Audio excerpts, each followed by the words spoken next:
மீண்டும் ஒரு முறை நம்மையே ஆய்வு செய்து கொள்ள இயேசு அழைக்கிறார். நாம் நல்ல கனி தரும் நல்ல மரமா, கெட்ட கனி தரும் கெட்ட மரமா? உள்ளத்தின் நிறைவினின்றே வாய் பேசும். நம்முடைய வாழ்க்கையிலே பல நேரங்களிலே நாம் நல்லவர்களாக இருந்திருக்கிறோம். பிறர் நலத்தோடு இருந்திருக்கலாம், நம்முடைய நேரத்தை ஜெபத்தில் செலவிட்டிருக்கலாம், கடவுளுடைய பக்தி நமக்கு அதிகமாக இருந்திருக்கலாம், நோயாளிகள், ஏழைகள் இவர்களுக்கு உறுதுணையாக இருந்திருக்கலாம். வேண்டுமென்றால் ஒரு பேப்பரை எடுத்து நம்முடைய நற்செயல்கள், நற்குணங்களை எழுதி பார்ப்போம். அதெல்லாம் நல்ல நேரம், நற்கனி தந்த நேரம்.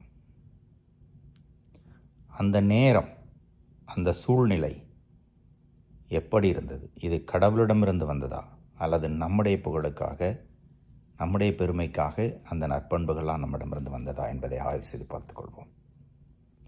அந்த சூழலை மீண்டும் உருவாக்கி எப்பொழுதும் நல்ல கனி தரும் மரமாக இருக்கலாம். அதே போல நம்முடைய தவறுகள், பாவங்கள், துர்மாதிரிகைகள், பிறரன்பில்லா சுயநல வார்த்தைகள், செயல்கள், இதெல்லாம் கெட்ட கனிகள். அதையும் ஒரு முறை ஆய்வு செய்து பார்த்து அது திரும்பி நம்முடைய வாழ்விலே வராமல் இருப்பது நம்முடைய கையில் இருக்கிறது. இயேசு நம்மை வாழ வைத்திருக்கிறார், உயிரோடு இருக்கிறோம் என்றால் நாம் நல்ல கனி தரும் மரமாக இருப்பதற்கு. முதல் வாசகத்தில் புனிதர் பவுல் சொல்கிறார், பாவிகளுக்காக தான் இயேசு வந்தார்.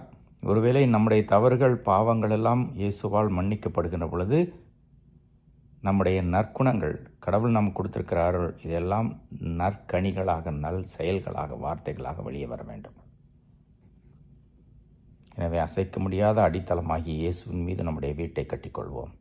எதுவும் அசைக்க முடியாது, நற்கனி தருவதையும் நிறுத்த முடியாது. இறைவன் என்றும் வாழ்த்து பெறுவாராக.